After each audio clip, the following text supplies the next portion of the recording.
What type of grinder are you using? That is one of the interview questions you're going to meet when you go on the interview. Before us, we have questions that I wanted to talk about. On every grinder, when you go to the interview, just get a name. For instance, when you look at this one, the name of the grinder is called Father.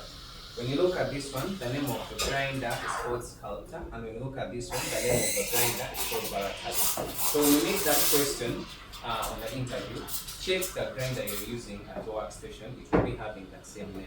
And this is very important. In each of the grinders you're using, each grinder should have the following.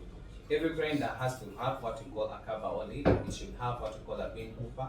It has the dozer where the coffee which is being grinded is going to be allocated. It should have a scale.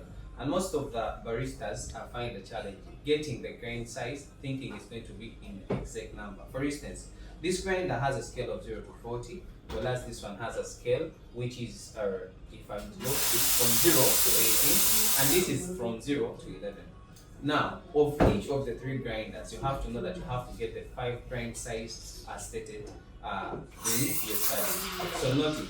Each grinder will give you the 5 grind sizes, so you should not get that each of the grind sizes will be allocated to one place, because the grinders you meet in your workplaces are going to be different. Today you might meet Empower Baratasa, tomorrow you meet Scalper.